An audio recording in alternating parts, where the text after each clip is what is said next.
आपका आखिरी सवाल था कि अगर अल्लाह को पता है। Sir I have not yet finish my question sir, please जल्दी। हाँ जी हाँ जी हाँ जी सर, ये तो एक पार्ट था क्वेश्चन का। दूसरा पार्ट ये है कि अल्लाह को जब, अगर मैं तो बनिया हूं सर, मुझे मालूम पड़ा है कि इस्लाम एक्सेप्ट करके मुझे स्वर्ग मिलेगा या नर्क मिलेगा, कुछ न कुछ तो मिलना पक्का है। अब ये सब खेल में अल्लाह को क्या मिल रहा है ये मैं जानना चाहता हूँ सर। बहुत अच्छा। हेलो दोस्तों, संध्या रिपु ईशान के चैनल पे आपका एक बार फिर से स्वागत है। बोलने नहीं आता इसको, दोबारा से बोलो। और क्या नहीं, ऐसे बोलना है। हेलो दोस्तों, संध्या रिपु ईशान के चैनल पे एक बार आपका फिर से स्वागत है। तो दोस्तों, आज की वीडियो होने वाली है फिर से अनदर वीडियो जाकिर नायक जी की, जिसमें एक हिंदू व्यक्ति ने सवाल किया। जब जाकिर नायक जी के सामने जो सवालों का अंबार लगाने लगे तो जाकिर नायक जी भी कंफ्यूज हो गए। तो आइए दोस्तों, इस वीडियो को देखते हैं एंड तक। अगर आपको वीडियो अच्छी लगे तो लाइक शेयर कमेंट करके जाइएगा, और इसको वीडियो को देखने के बाद देखते हैं इस वीडियो का क्या निष्कर्ष निकलता है। एंड में देख के फिर बातें करते हैं दोस्तों। तो आइए बातें करते हैं। जाकिर भाई, मेरा नाम तुषार शाह है, मैं जैन गुजराती हूँ सर। मैं सिविल इंजीनियर हूँ, कॉमर्स ग्रेजुएट हूँ और MBA की डिग्री होल्ड करता हूँ, और पूना में एज ए प्रमोटर बिल्डर काम करता हूँ सर। मुझे आपके बारे में हमारे एक मुस्लिम फ्रेंड के थ्रू मालूम पड़ा। उन्होंने आपका एक CD मुझे दिया जो कि वेज और नॉन वेज के ऊपर आपका डिबेट था सर, और वो आपने जैन लोगों के साथ किया था। वो मैंने देखा और मुझे बहुत अच्छा लगा सर, और मैं तब से आपका फ़ैन हुआ तकरीबन 5 साल पहले। उसके बाद मुझे आपसे ज़्यादा जानकारी कैसे मिले ये मैं खोज रहा था, तो मुझे QTV के बारे में पता चला और मैं आपको QTV पे देखना चालू कर दिया सर। उसके बाद में तो हमारी लॉटरी लग गई, पीस TV चालू हुआ सर। पीस TV तो 24 घंटे चलना चालू हुआ। और सर, मैं यहाँ ब्रेक लेके बोलना चाहूँगा कि जितने भी जैन प्रिंसिपल्स हैं या जो भी राइट्स और रिचुअल जैन लोग फॉलो करते हैं, ये बचपन से लेके आज तक मैं समझने में फेल रहा हूँ सर। एक भी उनका प्रिंसिपल मुझे लॉजिकली एक्सेप्ट नहीं हो रहा है सर। ऑन द कॉन्ट्ररी, इस्लाम के जितने भी प्रिंसिपल मुझे मालूम पड़े, जो कि आपके थ्रू मालूम पड़े, 99.99% एक्सेप्ट हो रहे हैं, वो भी लॉजिकली सर। तो यहाँ दूसरी बात ऐसी हो रही है कि पीस TV के बारे में मैं थोड़ा आपकी परमिशन से बात करना चाहूँगा। मेरी एक रिक्वेस्ट है आपसे, कैन आई टॉक सर? सवाल थोड़ा मुख्तसर करें। हाँ जी, मुख्तसर जी। ये नहीं, असल में क्या है, बहुत सारे भाई कतार में खड़े हुए हैं, बहनें भी हैं, सबको मौका दीजिए जाकिर साहब को सुनने का। इसलिए प्लीज आप पहले अपने टॉपिक पे आ जाइए, आप क्या कहना चाहते हैं? सर पता है मुझे, मैं 3 दिन से नंबर लगा रहा हूँ, आज नंबर लगा है सर। 3 दिन का बदला वसूल कर रहे हैं आप? जी नहीं सर, मुझे कुछ पीस TV के बारे में बात करना है, मुझे बात करने का मौका दिया जाए सर। ऐसा हुआ है कि पीस TV से मुसलमान लोगों को तो बहुत फायदा होता नजर आ रहा है, लेकिन उससे कहीं ज्यादा फायदा इस्लाम के बगैर जो मजहब है उनको होता नजर आ रहा है सर। इसका कारण मुझे जो ध्यान में आ रहा है ये है कि इस TV थ्रू बगैर इस्लामी मजहब की जो किताबें हैं उस पर रोशनी डाली जा रही है सर, और उन लोगों को ये मालूमात मिल रही है कि उनके बुनियादी वसूल क्या है, उनके प्रिंसिपल्स क्या है। और आज जो नॉन मुस्लिम लोग हैं उनमें एक हिम्मत आ रही है कि वो उनके सो कॉल्ड धर्मगुरु को सवाल पूछने की ताकत रख रहे हैं कि जो कुछ हम सुन रहे हैं ये सही है क्या, ये पूछने की हिम्मत आ रही है सर। और ये हिम्मत थोड़े दिन में बहुत बढ़ जाएंगी सर, इसे रोकना आप मुश्किल है। अब यहाँ पर प्रॉब्लम ये आती है कि पूना में एक एरिया में पीस TV पूरी तरह से बंद हो चुका है। ये मेरी कंप्लेंट है सर। ये हम जो एरिया में रहते हैं वहाँ पीस टीवी काफ़ी महीनों से बंद है। अभी चलाने वाले भाई जो है ये मुसलमान है और उनके अंडर में जो एरिया आता है वो पूरा ही मुस्लिम एरिया है सर। अब उन्हें प्रॉब्लम क्या है समझ में नहीं आ रही है। चैनल चलाने में आस्था चैनल चला रहे, संस्कार चला रहे हैं, फैशन टीवी 24 घंटों चला रहे, ट्रेन 24 घंटों चला रहे, लेकिन पीस टीवी नहीं चल रहा है सर। हमने उन्हें काफ़ी रिक्वेस्ट की, ईमेल भेजे, नोटिस भेजी, फिर भी कोई उसमें बदलाव नहीं आ रहा है। पीस टीवी चल नहीं रहा है। तो मुझे आपसे एक रिक्वेस्ट करनी है कि आप वो भाई से बात करें और उन्हें ये कहे कि पीस टीवी चलाने में आपकी प्रॉब्लम क्या है। तो सही बात, क्योंकि कल एक भाई ने ये थोड़ी बात की लेकिन खुल के बात नहीं की। आपने उन्हें कहा कि आप एक 5-6 हज़ार की डिश लगा दो, पीस टीवी चल जाएगा। सर 5-6 हज़ार की डिश लगाने वाले की ताकत पूना में 500 लोग रहेंगे, 5,000 लोग रहेंगे, लेकिन पूना में बहुत गरीब लोग हैं जो कि ये अफोर्ड नहीं कर पाएंगे और उनका हक है कि ये पीस टीवी देखे करके। तो मेरी आपसे एक रिक्वेस्ट है कि आप वो भाई साहब का प्रॉब्लम क्या है वो देखें और पीस टीवी चालू करने के लिए रिक्वेस्ट करें। और अब मैं सीधे अपने सवाल पे आता हूँ सर। जैसे मैंने कहा कि जैन लोगों का एक भी प्रिंसिपल लॉजिकली मेरे समझ के बाहर है और इस्लाम के जितने भी प्रिंसिपल मैंने सुने हैं 99% प्रिंसिपल्स मुझे लॉजिकली एक्सेप्ट है सर। जो एक प्रिंसिपल में थोड़ी गड़बड़ाहट है वो मैं आपसे पूछने जा रहा हूं सर। अगर मेरे से कोई गलती हुई तो प्लीज संभाल लेना सर मुझे। तो मेरा ये है कि every human being is born with free will and we are here to test for the life to come hereafter. ये एक प्रिंसिपल है सर, मुझे एक्सेप्ट है, मुझे कोई इसमें ये नहीं है। दूसरा प्रिंसिपल है सर तकदीर का, जहां मुझे थोड़ी गड़बड़ हो रही है। तकदीर का प्रिंसिपल जो मैं समझ रहा हूं और जो मैंने सुना है वो ये है कि जो अल्लाह ने लिखा है करके आप कर रहे हो, ये जुमला गलत है। आप जो करने वाले हो वो अल्लाह को मालूम है करके अल्लाह ने लिखा है। I hope I am right sir. Correct. तो सर अगर जब फ्री विल का जो प्रिंसिपल है तो ये तो इसके साथ टैली हो रहा है सर। जबकि मैं देख रहा हूं फ्री विल आप जो करने जा रहे हो, यानी कि मुझे फ्री विल तो है करने में, ये प्रिंसिपल टैली हो रहा है। अब रहा प्रिंसिपल टेस्ट का। अब जब अल्लाह ने हमें यहाँ टेस्ट के लिए भेजा है तो आप यहाँ कह रहे हैं कि आप जो करने जा रहे हो वो अल्लाह को ऑलरेडी पता है और उन्होंने लिख के रखा है। तो मुझे ये समझ में आ रहा है कि हम आखिरत तक क्या करने वाले हैं, यानी सब लोग जो है क्या करने वाले हैं ये अल्लाह को पता है। ये एंड रिजल्ट अल्लाह को पता है, ऐसा मुझे लग रहा है। बिल्कुल बिल्कुल सही। आई एम ग्लैड सर, जो मैं समझ रहा था सही समझ रहा था। अब यहाँ बात यह आ रही है कि सर अगर वर्ल्ड कप क्रिकेट का रिजल्ट मुझे अगर फाइनल रिजल्ट मालूम है तो पूरा वर्ल्ड कप मुझे देखने की जरूरत क्या है? वेरी गुड, बहुत अच्छा सवाल। तो हम क्या करें? लगता है कि आप बहुत पीस टीवी देखते हैं माशाल्लाह। काफी देखता हूँ सर। आपने जिस तरीके से तकदीर को शॉर्ट में कहा, यस सर, बहुत कम मुसलमान यहाँ कह पाएंगे। मुसलमान को भी ये प्रॉब्लम है तकदीर क्या है, मैच करने का कि फ्री विल एंड तकदीर बहुत कम मुसलमान कह सकते हैं। और आपने इतने बड़े मजमे में कहा, मैं आपको कांग्रेचुलेट करता हूँ। Thank you sir. आपका आखिरी सवाल था कि अगर अल्लाह को पता है। Sir I have not yet finish my question sir, please जल्दी। हाँ जी हाँ जी हाँ जी सर, ये तो एक पार्ट था क्वेश्चन का।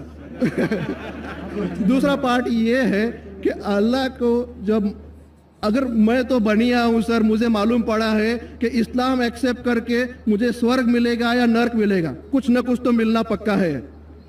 अब ये सब खेल में अल्लाह को क्या मिल रहा है ये मैं जानना चाहता हूं सर। बहुत अच्छा सवाल। ये दूसरा सवाल है मेरा। और तीसरा, दोनों सवाल का जवाब दूंगा, तीसरा मत पूछिए सर। शॉर्ट है, शॉर्ट ये नहीं तो लोग मुझे कहेंगे कि मैं ना इंसाफी। नहीं, इसी कनेक्टेड है सर, इसी से कनेक्टेड है। और सिर्फ आउट ऑफ क्यूरियोसिटी पूछ रहा हूं, आप देना चाहे दे सकते, नहीं देना चाहे नहीं दे सकते।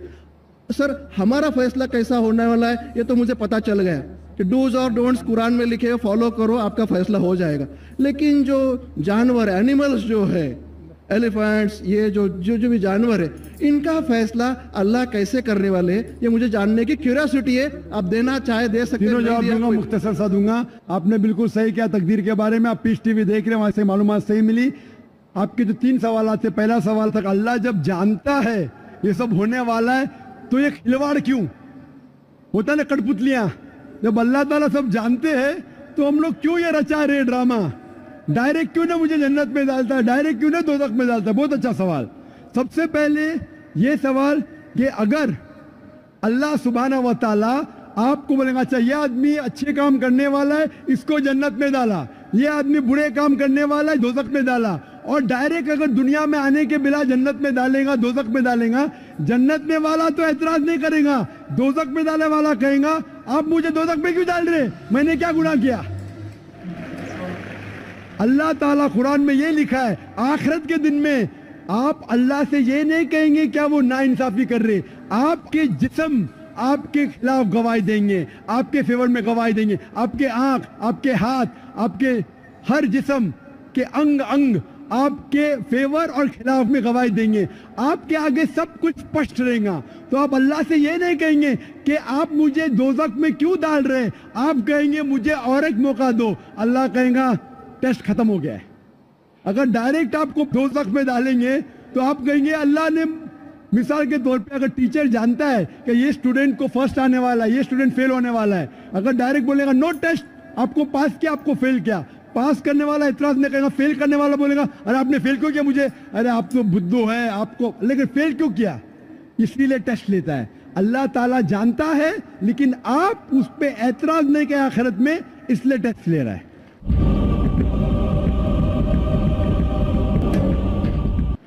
नंबर 2, अल्लाह को फायदा क्या है? अल्लाह को शैतान ने उसको चैलेंज किया था कि मैं तेरे बंदे को भड़काऊंगा। चैप्टर नंबर 7 में लिखा गया है। तो अल्लाह कहता है कि मेरे बंदे को तू भड़का सकेगा ही नहीं, जो मेरे बंदे ने उसको भड़काएगा। इब्लीस कहता है मेरे पनिशमेंट को डिले करो, गिव मी रिस्पाइट, अल्लाह डिले कर लेता है। अल्लाह क्यों कर रहा है? क्योंकि अल्लाह ताला के लिए इंसान सबसे बेहतरीन मखलूक है, बेस्ट क्रिएशन। बाकी creation don't have free will, इंसान को फ्री विल है, तो ये सबसे बेहतरीन क्रिएशन है। उनको खुशी हो रही कि बाकी जो लोग हैं, आपका तीसरा सवाल भी इसमें आता है, जो फरिश्ते उनको चॉइस नहीं, जो अल्लाह कहता है मानना ही पड़ता है। जानवर को फ्री विल नहीं है, जो अल्लाह ताला कहेगा जानवर करेगा, फ्री विल नहीं। इंसान एक ऐसी मखलूक है, ऐसा क्रिएशन है जिसके पास फ्री विल है, इसीलिए उसे खुशी होती है कि मैं फ्री विल देने के बाद ये इंसान मेरी इबादत कर रहा है। Answer number 2। आंसर नंबर 3, ये टेस्ट जानवरों के लिए नहीं है। जानवर के लिए टेस्ट नहीं, सिर्फ इंसान के लिए और जिन के लिए। जानवर अगर किसने भी कोई गलत किया, एक जानवर ने दूसरे जानवर के खिलाफ कुछ सिंग मारी, तो आखिरत के दिन पे उसका बदला लिया जाएगा और उनको खत्म किया जाएगा। इन लोग स्वर्ग और नरक में नहीं जाएंगे। इंसान सबसे बेहतरीन मखलूक है, सबसे अच्छा क्रिएशन है, सिर्फ वो जन्नत या दोज़ख में जाएंगे। और सवाल के पहले जो आपने पूछा था कि वो मुस्लिम ऑपरेटर पीस टीवी नहीं दिखा रहा है, हम क्या करें? आप बिल्कुल सही कह रहे हैं कि मुसलमान से ज्यादा गैर मुसलमान को फायदा हो रहा है, इसलिए वो मुसलमान टेलीविजन नहीं दिखा रहा है। और मैं कहता हूं ना, कुछ लोग नाम के मुसलमान रहते, पैसे के रहते, वो बाकी चैनल शायद उन्हें पैसा देते, हम किसको पैसा देते नहीं। हम ना पैसे से किसी को खरीदते, ना किसी को इस्लाम फैलाते, ना चैनल को पैसा देते। गॉड टीवी जो क्रिश्चियन चैनल है, इंडिया में हर साल 28 करोड़ रुपीस है, 28 करोड़ सिर्फ केबल ऑपरेटर्स को पैसा देती है। 28 करोड़, 28 करोड़, वो बजट भी नहीं, सिर्फ इंडिया में दिखाने के लिए। हम पीस टीवी बोलते हमारा अमन का टीवी, हम आपको 1 रुपया देंगे नहीं, दिखाने का दिखाओ, नहीं दिखाने का मत दिखाओ। तो ये लोग पैसे के पुजारी, अब्दुल्ला ने अब्दुल रुपया है, ये मुसलमान हो ही नहीं सकता, जो भी है, मैं जानता नहीं कौन है। और आपको सजेशन, आप क्या कीजिए, बॉयकॉट करो उनको, बॉयकॉट करो, आप पर्चा निकालो, जो पीस टीवी नहीं दिखाता है हम केबल टीवी नहीं लेंगे। मैं जानता हूं कि बहुत से गैर मुसलमान केबल टीवी पे पीस टीवी दिखाते, जो केबल टीवी ऑपरेटर, मुझे पूना से कहा गया है बहुत से गैर मुसलमान दिखाते, ये लोग सिर्फ नाम के मुसलमान हैं, लोग पीस टीवी देखेंगे तो सही लाइन पे आएंगे, खुद भी देखते नहीं और दूसरे लोग को देखने नहीं देते। मैं क्या कहता हूं, अगर नहीं देखते आप बिल्डिंग में, एक बिल्डिंग में डिश लगाओ, एक डिश का खर्चा 5,000 है, वायर दो, वायर का 100 रुपया और या 200 रुपया और 600 रुपया और 5,500 में 10 लोग देख सकते हैं। एक आदमी कितना देगा? 500 रुपया। आप जो केबल ऑपरेटर को फीस दे रहे ना 250 रुपया 300 रुपया, वो भी बंद हो जाएगा। हमारा फ्री चैनल है, 5,000 रुपया खर्चा करो, 1,000 रुपया वायरिंग के लिए, 6,000 में 10-15 लोग देख सकते हैं, 600 रुपया 300 रुपया खर्चा आएगा, सही है ना। और मैं कहता हूं कई लोग ने खुद का केबल शुरू किए, ये मुसलमान नहीं दिखा रहा उसको छोड़ दो। और वही मुसलमान, आज मेरा मैनेजर कह रहा था, एक केबल ऑपरेटर में जानता नहीं, हमारा टीवी दिखाता नहीं, लेकिन लाइव टेलीकास्ट दिखाना चाहता है। तो मेरे मैनेजर मंसूर भाई ने कहा, अजीब बात है, आप हमारा केबल दिखा देने बोलते, पुलिस परमिशन देती नहीं, क्या आज आपको पुलिस परमिशन मिली? चुप हो गया। फिर भी मैंने कहा मैनेजर से दिखाने दो, अल्लाह उसको हिदायत दे। दिखा रहा है कि लाइव टेलीकास्ट दिखाने का। लाइव टेलीकास्ट तो और डिफिकल्ट है, पीस टीवी पे सब एडिट होता है, यहाँ कोई गलत चीज कह दिया तो सब लोग को सुनने में आएगा। तो पीस टीवी पे 3-4 बार देखा जाता है, कुछ गलत नहीं, कोई किसी के खिलाफ बात नहीं कर रहा है। लाइव में तो कोई भी बात कर सकता है। फिर भी मैं सिर्फ दुआ कर सकता हूं कि अल्लाह इस मुसलमान को हिदायत दे, और आपसे दरख्वास्त कर सकता हूं कि आप शुरू कीजिए, आपके साथ और लोग आपका साथ देंगे, और इंशाल्लाह ऐसे लोग का केबल चैनल ही बंद हो जाएगा फिर। सर मैं कोशिश करूंगा सर। और मैं दुआ करता हूं कि आप जैसा कहा कि 5 साल से आप मेरी तकरीर सुन रहे, और आपको लगा कि आप जो कहते हैं कि धर्मों में गलत बातें होती है, और ये मेरा हमेशा कहना है, हर धर्म के ठेकेदार से कहो ये बात सबूत से पेश करो, चाहे हिंदू धर्म हो, जैन धर्म हो, ईसाई धर्म हो या इस्लाम हो, सबूत पेश करो। कुरान में लिखा है कि नहीं, हदीस में लिखा है कि नहीं। और मैं दुआ करता हूं कि अल्लाह ताला आपको हिदायत दे, आपको सही रास्ता दिखाए, और अमन का मजहब कबूल करने के लिए हिदायत दे। कोशिश करता हूँ। Thank you sir. दोस्तों तो आपको ये वीडियो कैसी लगी? अगर अच्छी लगी तो लाइक शेयर कमेंट करके जाइएगा दोस्तों। तो इनमें 3 क्वेश्चन पूछे गए हैं जो कि मोस्ट इंपोर्टेंट हमारे लाइफ से रिलेटेड। तो पहला क्वेश्चन ये था इस इंसान का जो जाकिर नाइक से किया था इन्होंने सवाल। पहला क्वेश्चन, जब भगवान ने सब कुछ किताब में लिखा हुआ है कि जैसे मेरी वाइफ ही है कल जाएगी या किसी अदर पुरुष के साथ भाग जाएगी, लिखा हुआ है, या मैं कल बाइक से जाऊंगा पेट्रोल खत्म हो जाएगा, या मेरे जेब में पैसे रखे हैं वो चोरी हो जाएंगे, या मैं ये अदर पाप करूंगा, ये पाप करूंगा, वो पाप करूंगा, या किसी के लिए पुण्य करूंगा, ये सब कुछ किताब में लिखा है। मैं इस टाइम मरूंगा, इस टाइम जीऊंगा, और इतने दिन मेरी गरीबी में जाएंगे, कुछ टाइम बाद मैं अमीर हो जाऊंगा। ये सब कुछ किताब में लिखा है, तो डायरेक्टली अल्लाह क्यों नहीं हमको नर्क या स्वर्ग में भेज देता है कि हाँ भाई ये तो ऐसा करने वाला है, इसको तो नर्क भेजते हैं, ये सबसे अच्छा करेगा, इसको स्वर्ग में भेज देते हैं, जबकि उसके पास सारा ब्यौरा है भगवान के पास, अल्लाह के पास, तो वो क्यों नहीं भेजता डायरेक्ट? अगर हम ही मान लो 10 इंसान को उठा लिए, जिसमें 3 बहुत अच्छे इंसान है, नेक दिल इंसान है और अच्छे हैं, जो कि हम लोग तो जानते हैं नॉर्मली, और 7 बंदे बेकार है। अब उन्होंने कर्म तो उतना किया नहीं, फिर भी उठा के उनको एक जेल में डाल दिया गया, तो और 3 इंसान को डाल दिया अच्छे वाले उस जेल में जहां फल फ्रूट्स मिलते हैं, और 7 को वहां डाल दिया जाके नमक और रोटी मिलती है। तो 7 बोलेंगे हमने क्या किया है, हमें नमक रोटी मिल रही है, और ऐसे जेल में जहाँ पे गंदगी भरी हुई हर चीज, और उसको ऐसे जेल में जहाँ अच्छे सेब संतरे मिल रहे हैं और एकदम साफ सुथरा जेल है उनका रहन सहन जो भी, ठीक है।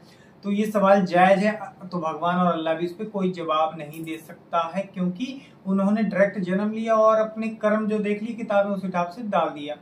बट हर चीज ऐसा है, कर्म एक ऐसी चीज है जिससे बदला भी जा सकता है दोस्तों। उसी तरह भगवान चाहता है कि वो जो इंसानी रूह है, जो जिंदगी है, उसको जिए, जीने के बाद देखा जाए कि अगर मेरे कर्म में गलत लिखा है तो हम अपने कर्म को भी बदल सकते हैं।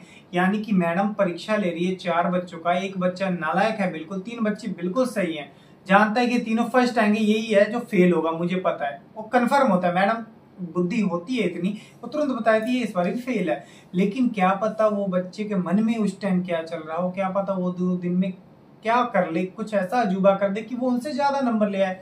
तो ये एक टेस्ट एंड ऑफ वे है, मतलब किताब में भगवान ने जो लिया है लिखा है, वो भी तकदीर बदलने, बोलते ना हाथ का रेखा बदल जाए, तो क्या पता भगवान की किताब में लिखा हुआ है लड़का हर टाइम फेल होगा, लेकिन क्या पता वो पास हो जाए, वो उनकी किताबी में लिखे हुए चीज को भी फेल कर दे। तो ये एक परीक्षा होती है दोस्तों, ताकि परीक्षा के बाद जब मर के हम ऊपर जाएंगे तो भगवान डायरेक्ट बोलेगा नहीं, तो सीधा उसको नर्क में भेजेगा, और हमारे पास कोई जवाब नहीं होगा कि हमें नर्क में क्यों भेजा जा रहा है। क्यों? मुझे खुद पता है, मैंने वो भी पाप किया था, वो भी पाप किया था, वो पाप किया था, तो इस तरह तो नर्क में जाना ही है। पूछना क्या है, पूछेंगे तो और थप्पड़ पड़ने वहां पे। और जो स्वर्ग में जा रहा है उसको ऑटोमेटिक पता है, मैंने तो पुण्य किया है। तो दोस्तों यही रीजन होता है स्वर्ग और नर्क में जाने का। दूसरा क्वेश्चन इनका था जानवरों को क्यों नहीं, मतलब क्या बोला था, जानवरों को क्यों नहीं मतलब स्वर्ग नर्क या ऐसा कुछ होता है। तो जानवरों में तो उतना सेंस और बुद्धि नहीं दिया भगवान ने, उनको पहले ही एक ऐसा जीवन योनि दिया गया है जिससे वो रिपीट करें अपनी योनि को, ही अपने जीवन को रिपीट करेंगे। और हम लोग रिपीट नहीं करते, हम लोग एंड ऑफ वे हैं कि हमको हर चीज की समझ है और हम क्या करते हैं।